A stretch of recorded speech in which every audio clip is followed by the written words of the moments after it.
Hey guys, it's Cloudy. How are you all? Today I'm very excited to be talking about some of the manga I've been reading recently by Rin Mikimoto.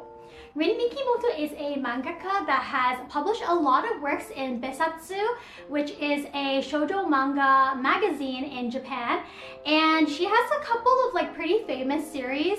So today we're going to be looking at the stories and also some things I liked about them, some things I didn't like about them. I have been in a reading slump recently, so I have been so focused on my course and studies and assignments and job hunting that I haven't been looking at any novels or fiction. I've just been diving into a lot of television and then also manga. Rin Mikimoto's manga managed to hook me in, and I was reading manga non-stop for at least 4 days straight. So for me, when I read manga, I read it on my tablet. I also read on my laptop a bit, but I feel like it's really comfortable to read on a tablet when you're in bed. So mine looks like this. It's a pretty basic tablet. It's a Samsung A5. I don't have a lot of functions on it. I mainly use it for classes online and then videos or games, really simple app games, and then also reading manga. It's been really nice because just having it on a big screen. I've never had a tablet that I could read on. I previously bought this tablet only for classes to make my life a bit more easier if I'm going around the city, I need to check in for class or whatever. So this has been really great. This is honestly a lifesaver, and I never felt like I needed a tablet. But now I totally understand the hype, and I know people do scheduling on them, calendars, they will journal, so I'm kind of excited to give that a try too. So we're going to be talking about 4 different Rin Mikimoto series. Like I said, the stories are mainly romance and shoujo, so without further ado, let's get started. The first series we're going to be talking about is Kiss Me at the Stroke of Midnight. It is a series that has 12 volumes that ran from 2015 to 2020, and it's pretty famous because it also has a live action movie that came out in 2019. Hinata Hinazawa is a model student. She tries to do everything perfectly, be the perfect daughter, be the perfect older sister, because she doesn't want to burden her family who adopted her. So she's a pretty A+ student, and she always has longed to find her fairy tale romance. She was a really relatable character to me because she had very similar hobbies, but was also a very grounded A+ kind of student. I was also a goody two-shoes in school, so I really liked her as a character. And what happens is her school becomes the set for a famous film or TV series or something. And when all the actors are filming, she ends up meeting the main guy character, who is this famous celebrity named Kaede Ayase. Kaede was an idol, but he left his former idol group Funny Bone to pursue a career in acting. He meets Hinata when she sort of wanders off of set, and they meet once at the school, they meet once on the sidewalk, and they meet again in another scenario. So these small accidents lead them to interact a bit more and get a bit closer. And then Hinata realizes that her image of Kaede as a celebrity is very different from who Kaede is in real life. And because she's not really fawning and falling over him, Kaede quickly falls in love with Hinata and also some of her personality and quirks. I feel Rin Mikimoto really likes age gaps between her characters. So Hinata is in high school and Kaede is a couple years older. He's in his early 20s and he's working. So there's a bit of an age gap there, and she's not fully legal yet.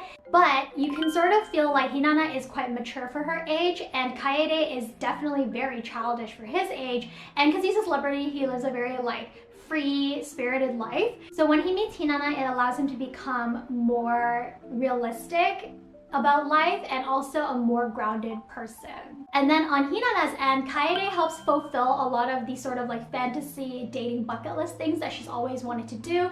And as she falls in love, she realizes that real relationships are not like romances and shoujo manga. And the things that come up are related to celebrity personal life. There's rumors of him dating, there's issues with tabloids. And then also both characters have a little bit of baggage that slowly gets revealed throughout the story. What initially captivated me about the series is its dreamy and elegant art style.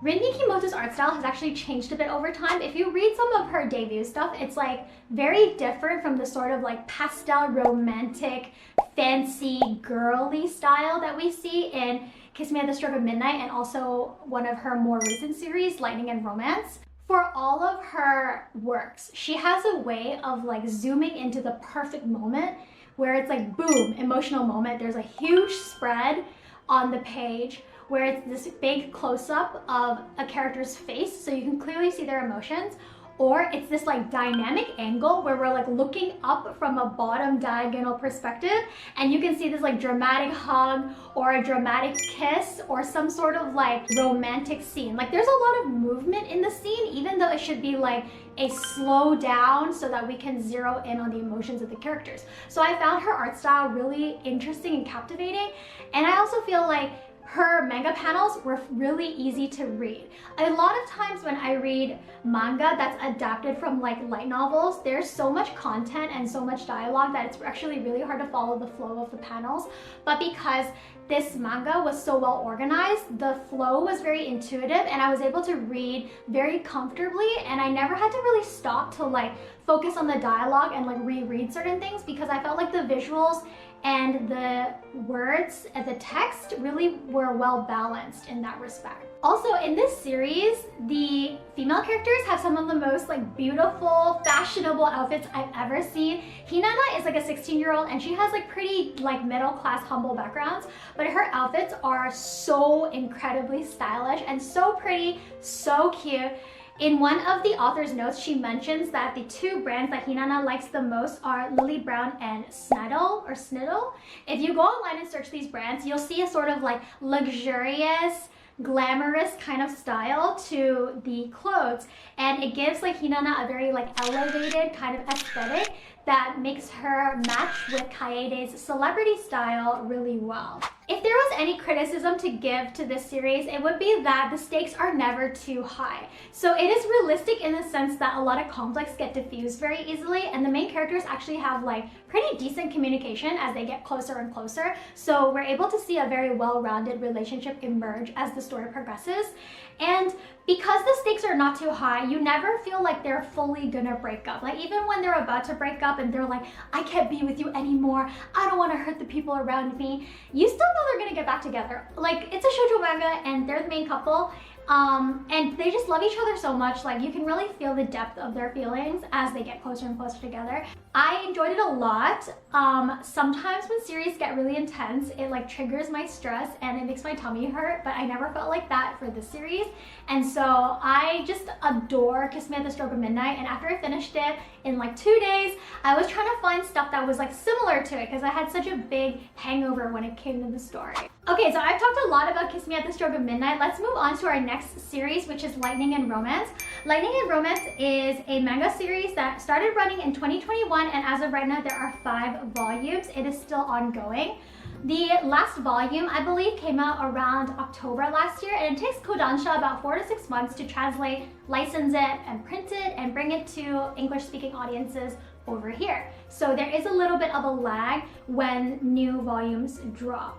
It follows a girl named Sumire who has divorced parents and an overprotective father. She lives with her father, and a lot of times she has like a curfew. She's not allowed to get like a part-time job because it might be dangerous for her, and just overall lives a pretty closed off life. She wants to experience a lot more things like go out, get a part-time job, like stay out late with friends, and the one top thing that she wants to experience is romance. She's never felt like she fell in love with someone so intensely that it shook her to the core, and she wants to know what that feels like. So one day she gets her seat assigned because, you know, in Japan, in high school or middle school, it's very common to have your seat assigned or to have your seat be like alphabetical in the class. Her new seatmate is Leo or Reo, who is in his 20s, but he's still in high school. He has blonde hair with a pretty like intimidating exterior, so people have nicknamed him to be Lightning. When she sits next to him, she is also a little bit like turned off from him because he's quite scary, but she's also very intrigued by him because one day she passes a note to him trying to help him get the right answer, but in fact she gave him the wrong answer, and that's somehow how they start talking. There are other moments where she lost her earring and he helped her get it back, or she kind of like protected him when he was like in a fight with like other random gangster members. So they slowly start to fall in love, and this is pretty similar to the first series I was talking about, where there are just these like accidental moments where they keep on meeting and then slowly they fall in love with each other. It's like very typical in a lot of romance series. What I liked about this series is, compared to Kiss Me at the Stroke of Midnight, where Hinata was the more passive one because she had less experience, Sumire is actually pretty forward and proactive with what she wants. And there are a lot of moments where she's like really cool when she becomes very forward in approaching Leo. And Leo has his own reasons for being more reserved. He doesn't want to like pursue Sumire actively because he has a little bit of like background baggage. But the way that Sumire talks to him and also confesses her feelings, it makes you kind of doki doki. She's just so cool. She'll be like, is it okay for me to like fall in love with you? Or like, can I like kiss you now? And she's just very proactive. She's like who I aspire to be when it comes to like approaching people, because she like has no fear when she wants something, and that's pretty cool. Again, Rin Mikimoto has a way of picking out the perfect scene, enlarging the characters' features, and just like zeroing in on the emotion. And when it hits you, there's just like so much impact that you can't help but like pause in the reading and just like take it all in. Seriously, her close-up like emotional scenes, her dramatic scenes, they are so beautiful. Like they're so charged with energy that even though, you know, manga is static, it's just like still pictures, you can really feel drawn in to the energy and the emotions and the high tension that's going on in the scene. And actually, Lightning and Romance take place in the same universe as Kiss Me at the Stroke of Midnight. So you can see Kaede or Hinata kind of make like slight cameos, or they're mentioned because Kaede is a celebrity. And in between certain chapters of Lightning and Romance, you can get bonus chapters of Kiss Me at the Stroke of Midnight. So if you read all of her works together, there's a lot more context for the bonus chapters. All right, the next one we're going to be talking about is Kira-kun. Today's Kira-kun. I only read one volume of this. It is one of Rin Mikimoto's earlier works, so the art style was very different, and I did not really vibe with the female character that much. Actually, this series is rated higher than the previous two series I've talked about, but I feel like the tone of the story is a little bit darker. For Kira-kun, it ran from 2012 to 2014. There are 9 volumes in total, and the tone, like I said, is a bit more serious. It follows a girl named Nino who is very shy and antisocial. She has bangs that literally look like mine, but hers are like longer and they cover her eyes. So she's kind of like afraid to look people in the eye. She actually has like a scar right here, so she's also trying to hide that. And she always keeps a pet bird on her shoulder. People think it's like a plushie, but her bird is just like really well trained to be completely still at school. But in reality, she like talks to her bird, and that's like her only friend. She ends up like befriending her neighbor slash classmate who is named Kira. Kira is kind of at like an odd position in life because he finds out that he only has 1 year left to live. So there are like a whole onslaught of emotions that come with that when you realize, you know, death is imminent. And the way that they become closer is that Nino agrees to stay with Kira for the whole year until his death, like being with him so that he doesn't have to be alone. I feel like for these two characters, they start out as having very black and white, very gray daily lifestyles, and together they're able to color each other's lives to make it more fulfilling and also more exciting. Like you can experience a lot of great moments and a lot of fun times when it's with someone else. Sure, there's a lot of like merits to doing things on your own, but when you can share something with someone that you have a connection with, it really changes. And of course, slowly they start to develop romantic feelings with each other as well. But I enjoyed at the beginning how they're kind of at odds with each other. They're very, very different, and they slowly start to reconcile their differences and connect in a very friendship, simple, human way. I would say that compared to the previous two series that I talked about, rather than feeling like fluffy and like doki doki, I think the dramatic moments are like more emotional. They should be like very moving, and they should be sort of like emotional breakthroughs that allow the characters to be more intimate with each other. So if you like Shojo series and you want something that's like a bit more realistic and has a more grounded tone, this is a great one for you to check out. All right, finally, we're gonna be talking about Love's Reach. Love's Reach is a little bit controversial. I mentioned earlier that Rin Mikimoto really likes age gaps. So I think for Nino and Kira in the previous series that I just talked about, their age gap is like the smallest because they're technically classmates. But with Lightning and Romance, Sumire is in school and Leo is in his 20s. Hinata was in school and Kaede was in his 20s. And then for this series, Our main girl character, Yuni, is in school and she falls in love with her English class substitute teacher, Sakurai-san, who is like 7 years older than her. And like when you think about it, 7 years is not a lot, but he's her teacher and he's an adult and she's literally in high school. So the age gap kind of has this weird power dynamic difference, and also the relationship of like teacher to student, which really turned me off from the beginning because, you know, I was a teacher in Korea and I don't think you should ever be having any romantic feelings for your students. People in Japan and in the otaku world generally really like forbidden romance. Like there's a lot of series where a guy falls in love with his like stepsister, or a guy like falls in love with someone that he's not supposed to. And this sort of like tension that comes with forbidden romance actually has a whole demographic and audience of fans. Because I'm making like a video, I really wanted to like figure out what's going on. Overall, the characters are pretty typically shallow. Like they don't have much to them beyond the typical shoujo archetypes.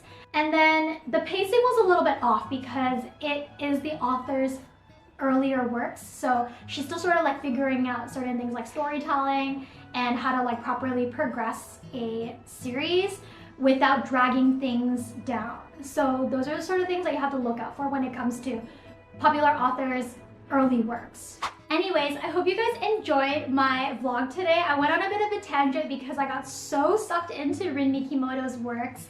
I hope you guys will find something interesting to read today if you're a manga fan.